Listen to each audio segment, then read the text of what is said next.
COVID-19. Staff are tired, and then we have to ask them to do more and more and more as the patients arrive. Now, I know he is quite sick. He could die from this, by the way. I'm sorry to have to say that. I'm trapped in a cave and the water is slowly rising. I'm barely keeping my head above water. People just dying and dying and dying, you know. Although it's our job and we deal with dead people every day, this level, I think, is taking its toll.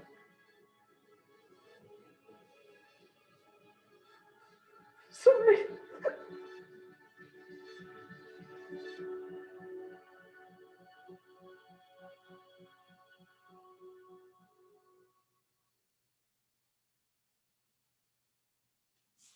BBC experts check the facts behind the stories making the headlines. Go to the BBC News website and app to answer any questions you have about the big stories of the day.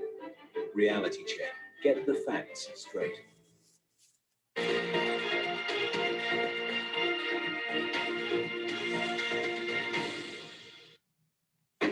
This is BBC World News. I'm Babita Sharma. Our top stories. The European Union limits exports of COVID vaccines.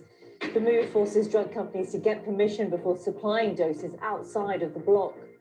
The protection and safety of our citizens is a priority. And the challenges we now face left us with no other choice but to act. This comes as the European Medicine Agency approves the AstraZeneca coronavirus vaccine. It will be the third available for across the UK. EU even, sorry. Good news from two companies working on COVID vaccines. Johnson & Johnson and Novavax say their products give effective protection against the virus. And in other news, alarm at the UN over reports the military in Myanmar could reject the result of November's election. I'll be speaking live to the UN Special Rapporteur for Myanmar. They may not be the prettiest animals, but they are very conscious of how they talk and sound. Scientists find that mole rats chirp in different dialects. We will tell you why.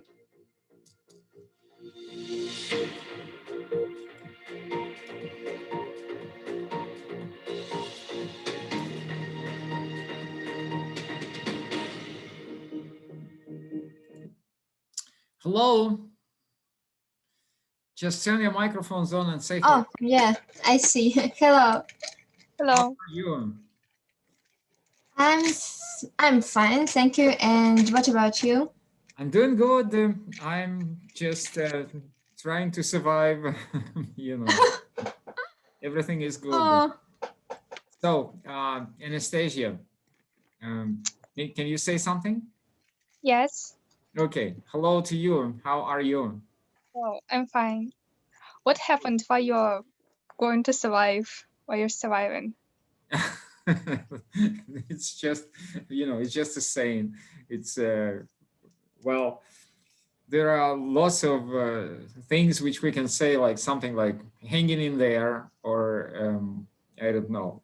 It's the usual stuff. Just pay no attention. It just the first thing which was in my head. Sorry about that. If you do not like it, that's okay. So, Anastasia, do you know Masha? No. Oh, okay. So then please get to know each other. Just try to talk a little bit. Okay, hello, Anastasia. It's nice that you are here. So let's talk a little bit. So you can tell about yourself, like your name, where you're from, how old are you, and something like that. So I'm 17 years old. I'm from Volgograd. So I'm in the 11th form. I like needlework and such stuff. So what about you? Oh, it's really interesting. Okay, my name is Mary. I'm from 10th grade. I live in a town of Branx region. And I don't know, it's snowy again at my town, but I have like some problems with my leg, and I can't be tomorrow with my classmates at PE lesson where they are going to skiing. So it's a bit of sad, but I think that my leg is more important than just one lesson of PE. Sorry, something like that. Yes. And what Russian national exams are you going to take? Firstly, I wish you to get better with your leg. I'm going to pass, not to fail, I hope. Math in depth, also Russian, English, biology, and social science. And you? Oh my God, it's like 4 or 5 lessons. Yes, 5. So I hope I won't fail. It's really I have like literature, social studies, Russian, and English, and I my understand. Yes, and I understand that it's really a lot of material which I need to know. But what profession do you want? Okay, what do you think what do you think about your future career? I think that Good afternoon. I think that now I'm thinking about 2 ways. I like linguistics, but also I like psychology. So something from these areas, these spheres. And you? Oh, What's about almost. your Yes, you know that I think that it's really same like you. I also think about also about linguistic and like just something which is connected with languages.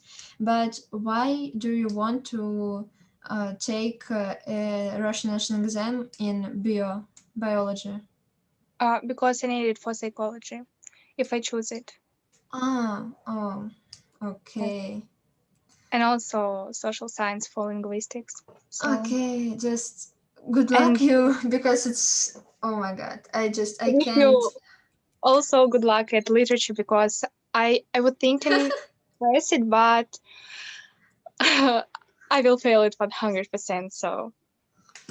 All right, guys, I'm very sorry, but we have newcomers. I think that you remember, and you know Mark, and how about we have one more, Anastasia.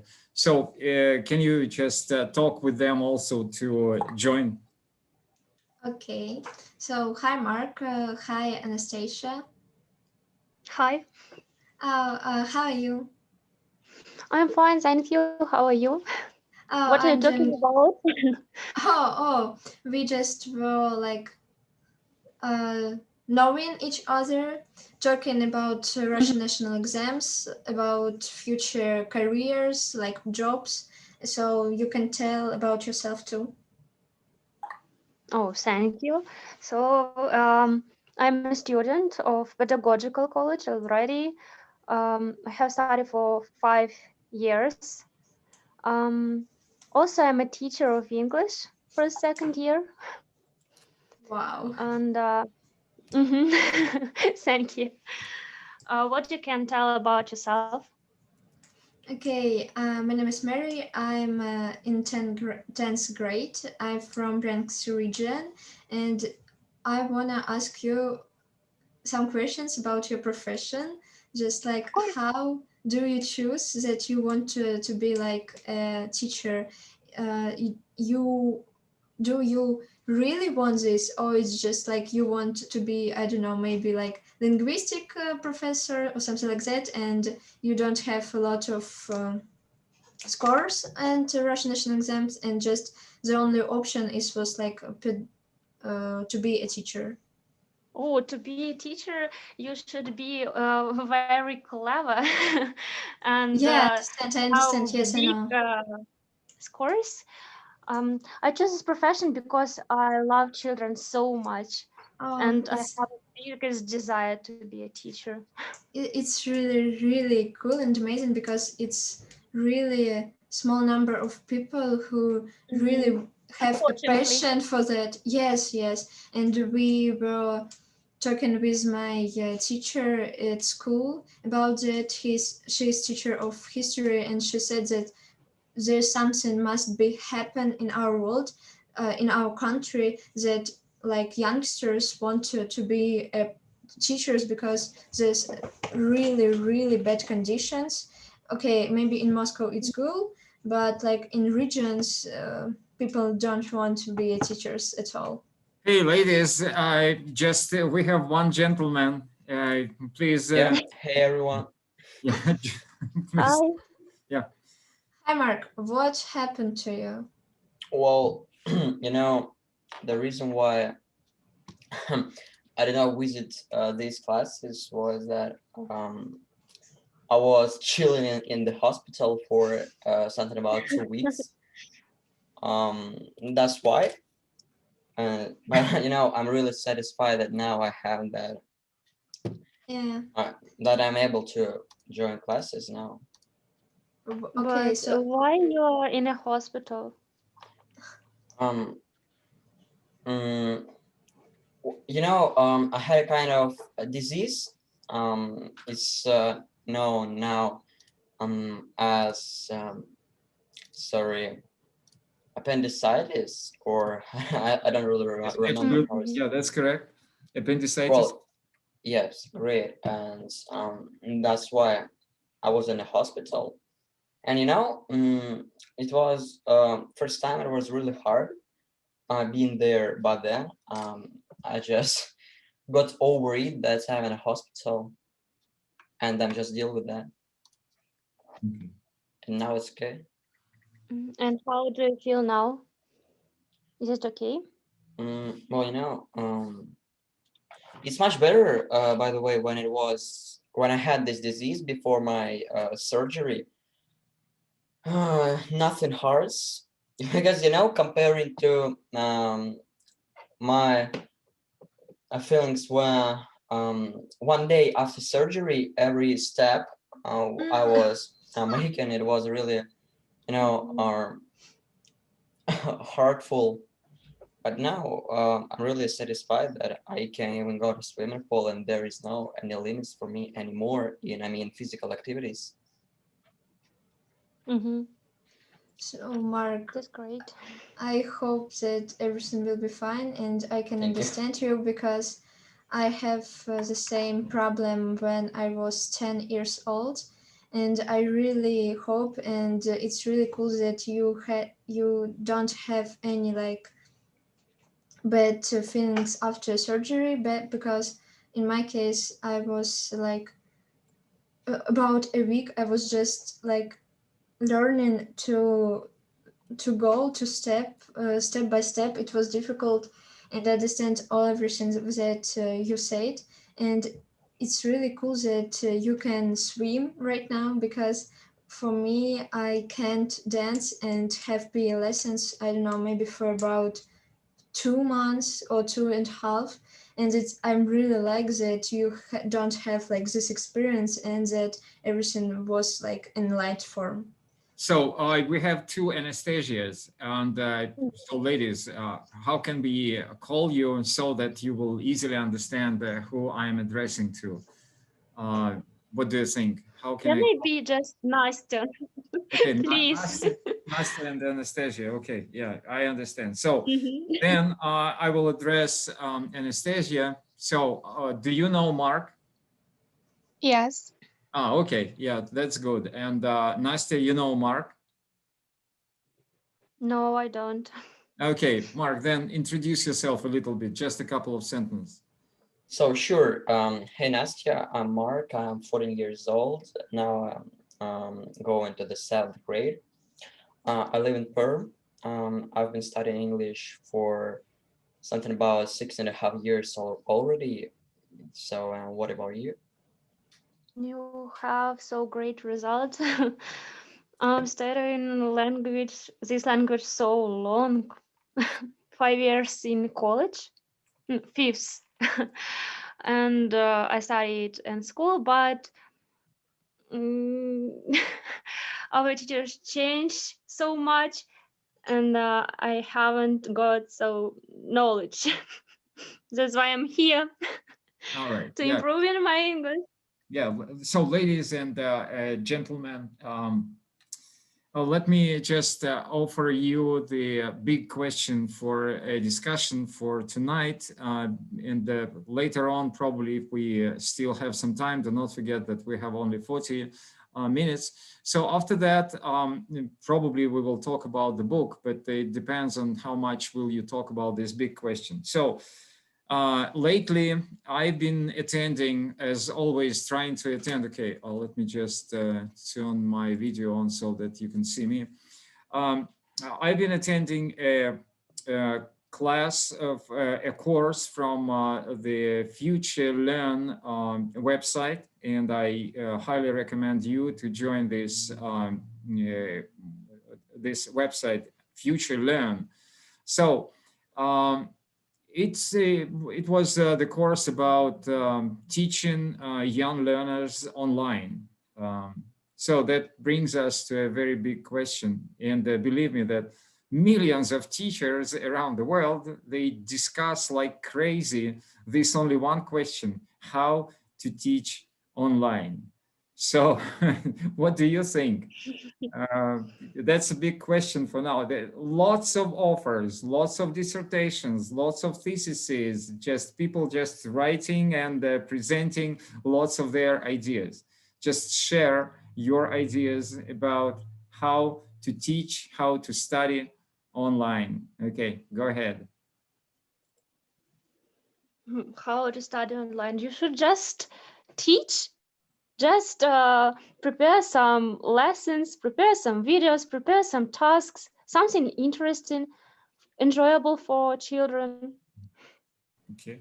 So children should be interested in information that you give to him, to them, sorry. Oh, that's okay. Yeah, if you want to, I can just give a very short answer to what you said. Let me just do a couple of things. So first of all, the first thing is I want to teach the students that water is wet. Is it possible to teach that water is wet online? You can just show, but they Show what? can't You know, touch. yes, that's the problem. That's why I'm saying that millions of teachers have been discussing that, because, you know, when you have offline classes, like in a real classroom, you just open the tap or the faucet with water and pour some water on the hands of the students, and you just say that water is wet. But they can also give an instruction, go and take a water and then put your finger and you will try that water is wet. Thank you. That's a great idea, and definitely will share with you. And please, anybody else, just join this discussion. And another thing is just for you, Nastya, also, it's just like most of the time, teachers right now, they teach one-on-one, I mean, online classes. If you think about private tutors, mostly it's one-on-one. But the problem is that when you are offline in a real classroom, most of the time you teach students dialogues. You teach students how to communicate, really to communicate, not with the teacher, because that's not a real not a real communication. When a person only communicates with the teacher, it's not real. When you communicate in English with other peers, peer is the student of the same age, this is the real communication. But online, it's, you know, that private tutoring, one-on-one, it's almost next to impossible. Okay, your ideas.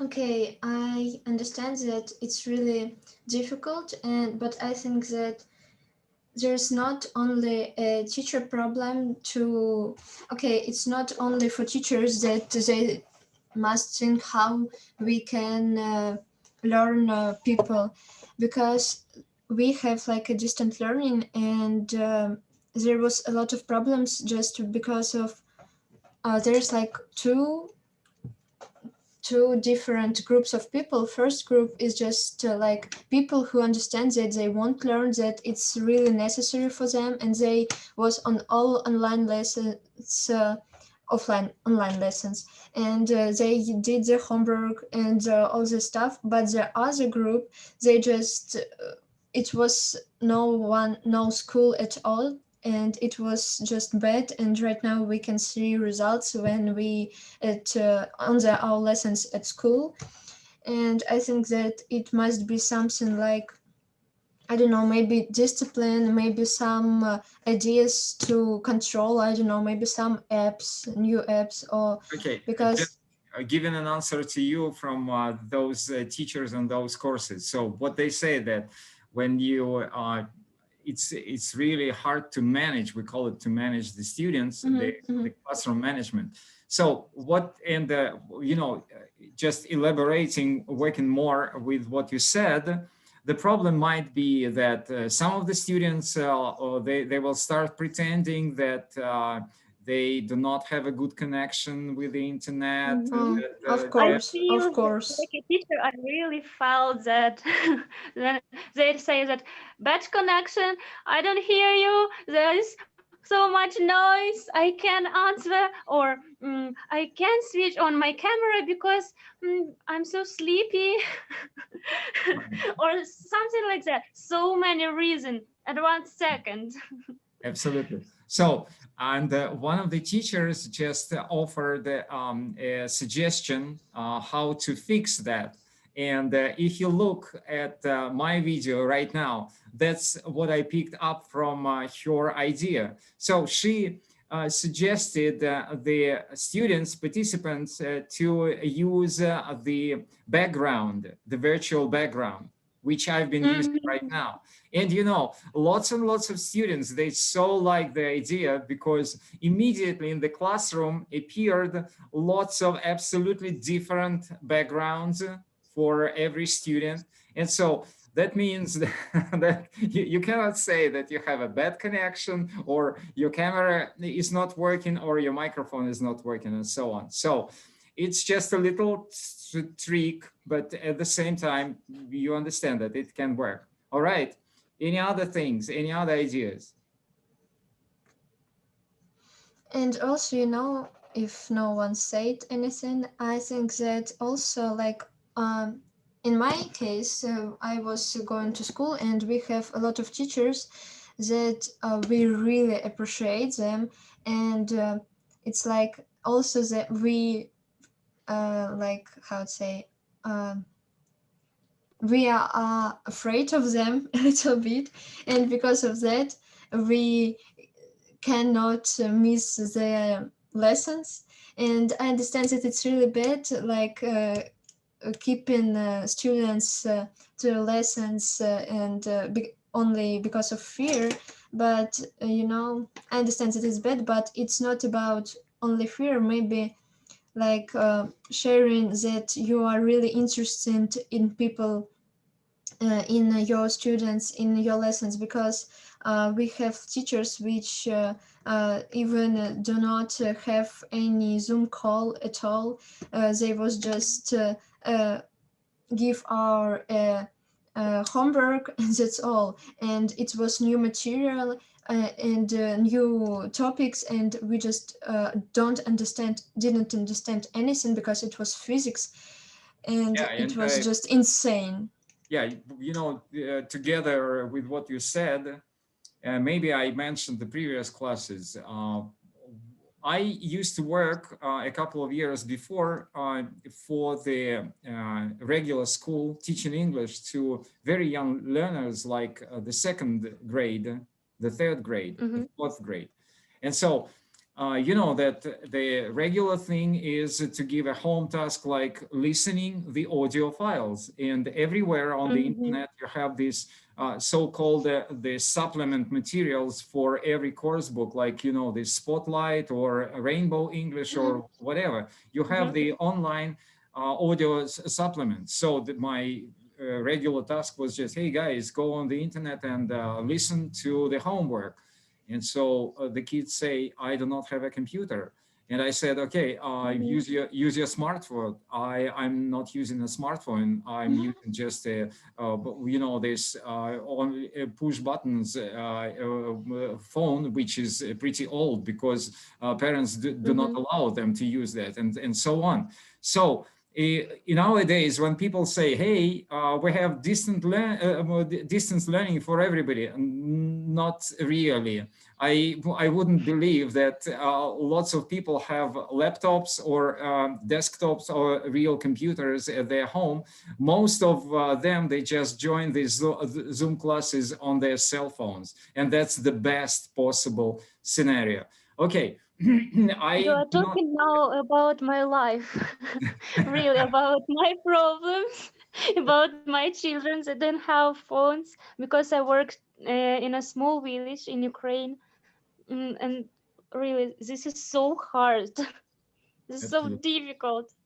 I want to teach them, but they don't have a possibility to hear Absolutely. me. Yeah, absolutely. And but you know that the only way to talk about that is to talk in English. You cannot talk about that in Russian. You will be punished for that. People will say, oh, no, you're lying.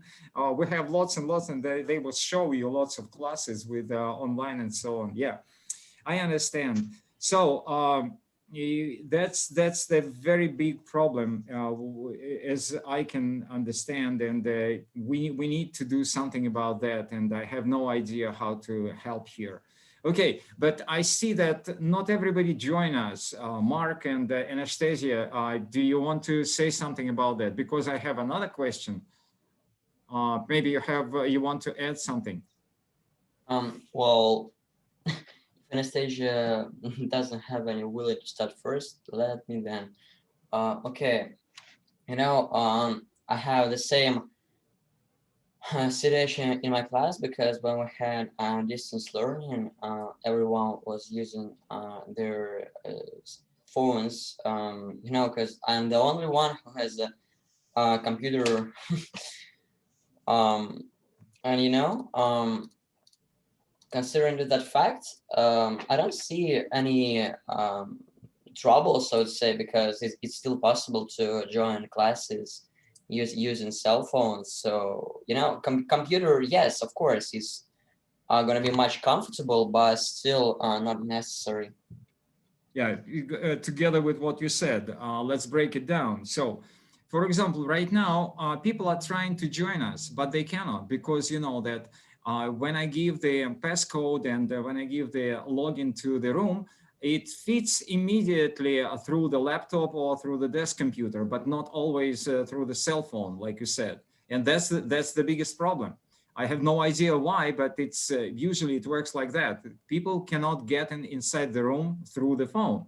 That's for starters. Another thing is that just a very regular laptop costs 50,000. That's the lowest price. I mean, for the decent laptop, 50,000 rubles. That's the another thing. And the third thing, what you said, to use your cell phone. I beg your pardon, not every cell phone, only the smartphone. You cannot use your cell phone. You have to use a smartphone. And a smartphone, it will cost you, again, pretty much money. And not everybody in the class, I think of your students, of your classmates, they have the smartphones.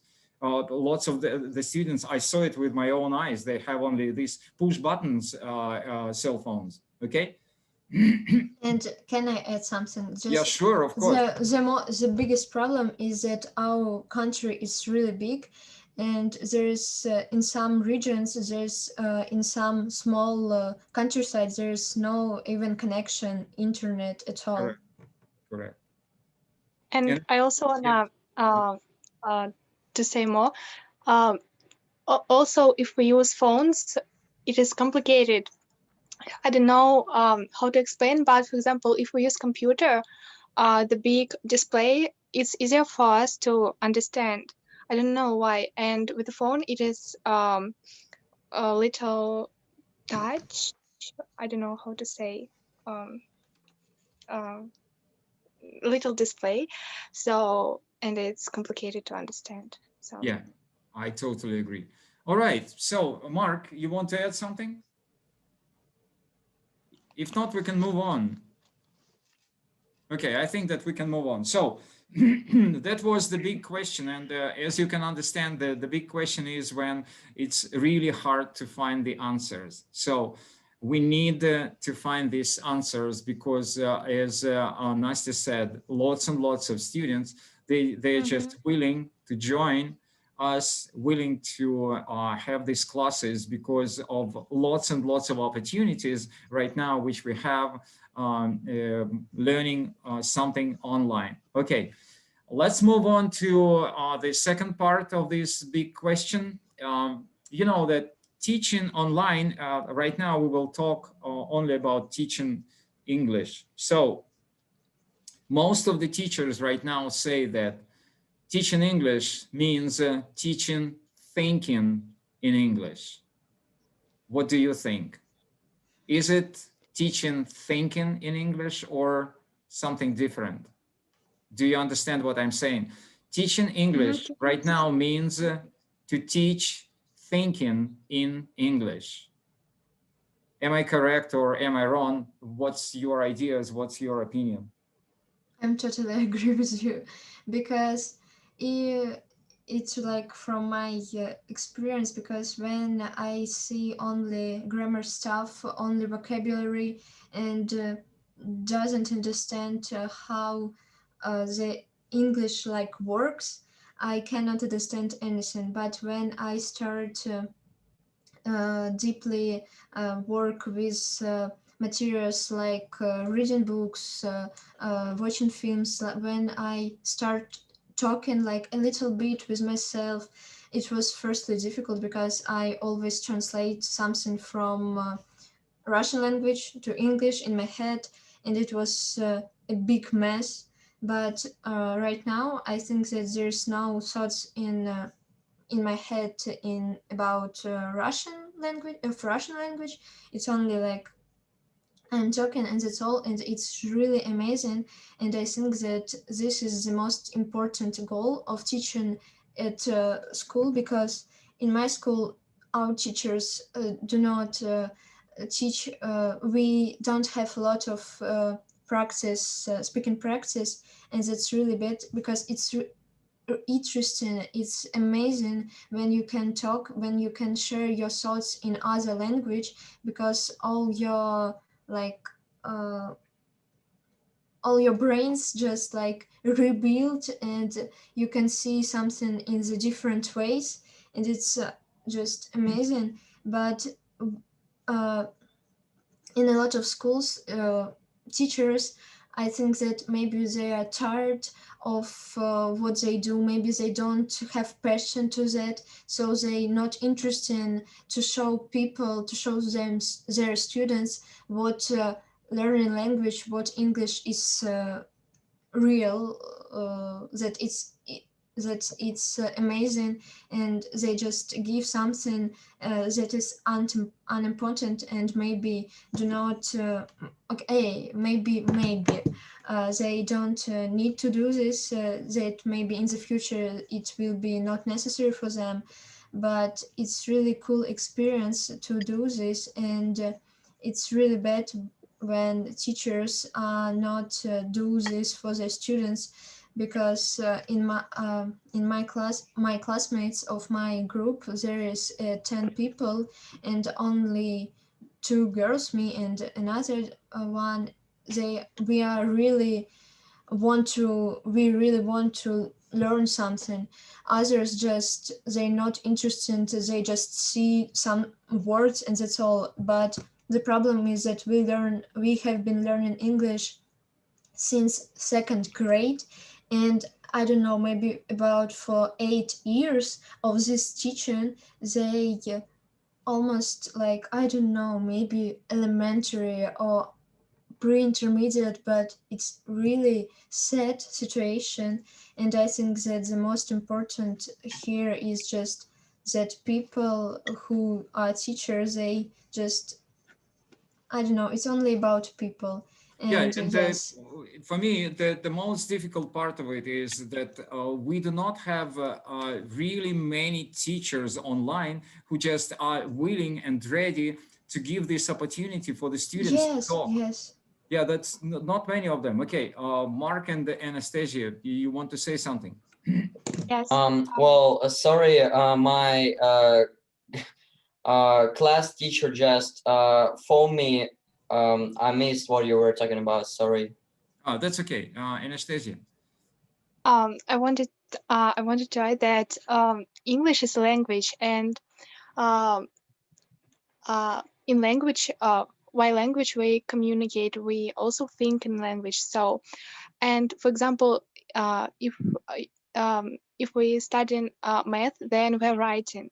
If we study English, then we are also writing, but it doesn't mean some tasks in English. We also think because it's a language. So as I said, with languages, we communicate and thinking. So it must be a part of that. Okay, and so just to round up everything what you said, just explain what you understand when you think in English. What does it mean to think in English? Just, yeah. To think in English, you just have a vision of some circumstances, also of some actions, and just maybe talking to yourself a little bit. So. Okay. Anybody else? What does it mean to thinking in English is just when you are talking, there's no Russian sounds in Russian words in your head. It's just you talking and that's all. It's really amazing. Mark? Well, thinking in English, maybe. Well, you know, personally for me, thinking in English is putting the right order of your thoughts using only English. Very good definition. I really like Thank you. Yeah, it's no, it's not a compliment. It's just what I think about that. So what I wanted to say is yesterday I watched a very short video from one of the teachers from Malta. And what he's saying is it's just a short procedure, but he understands how to think in English. So he says that you start with just naming very basic objects around you in English, like looking around you and you just say, oh, that's a bed, that's a chair, that's a laptop, that's a cell phone, this is a microphone, and so on. Then you can add a little bit of that's a brown bed, and yes, please go ahead. Yeah, some adjectives. Yeah, then you can add some conjunctions like that's a bed and a chair, and then you can add numerals like that's one bed and two chairs. That's one brown bed and two black chairs. And then after that you can use or like conjunctions and but. I have a laptop, but I do not have a cell phone and so on. So that's kind of at the basic level. Then you try to add some actions to these objects which you use. So like, for example, I use this chair, this armchair to relax. So that's kind of explaining the meaning. And the meaning is that then you go outside when you are in the street, you look around you and you also try to see every object around you and try again to name it in English and then to give the action to this, like these trees grow outside for giving me some shade during hot summer days and so on, something like that. And the meaning is that after maybe some 10 to 15 weeks, it's becoming much easier for you just to get used to that, to naming the objects around you in English. And if you do not know something, you just take a little notepad and you take some notes And then when it's convenient for you, you open up and look up the dictionary, and you check the new vocabulary. So this is how you are getting used to thinking in English. So that's the meaning is that you have to divide. It's not brainwashing. It's not it's not allowed for the teacher to go here. It's allowed only to go here, because your brain is none of our business, and we are not going to brainwash you. So what I like you, I just want you to see the difference, that thinking in English, it doesn't mean that we brainwash you. It's your ideas, your thoughts are still the same. The only difference is that you try and to name the objects and give them the actions in English. Okay? And I can. Do you remember who says it? Sorry? Just do you remember who says that? Well, it's some teacher from Malta. His name is Marco Brown. And if you want a link, I will provide you a link. You can just... Please, I won't read it again. Can okay, I send I will something send too? it to you. Yeah, that's anybody who just shoot me a message on VK, and I will definitely give it to you. So do not forget, we have only 1 minute to go. After that, the lesson will be finished. So you wanted to say something? Yes, right now I'm really thankful to you for the nostalgia fan, because when you were talking about like this method, I remember myself about 1 year ago when I have a lot of notes, like stickers on almost all my furniture at my house. And after I start thinking about different cars, after I start making dialogues in my head, and right now I have like, it's really big way, and I'm really proud of myself. And I want to say a really big thank you to you.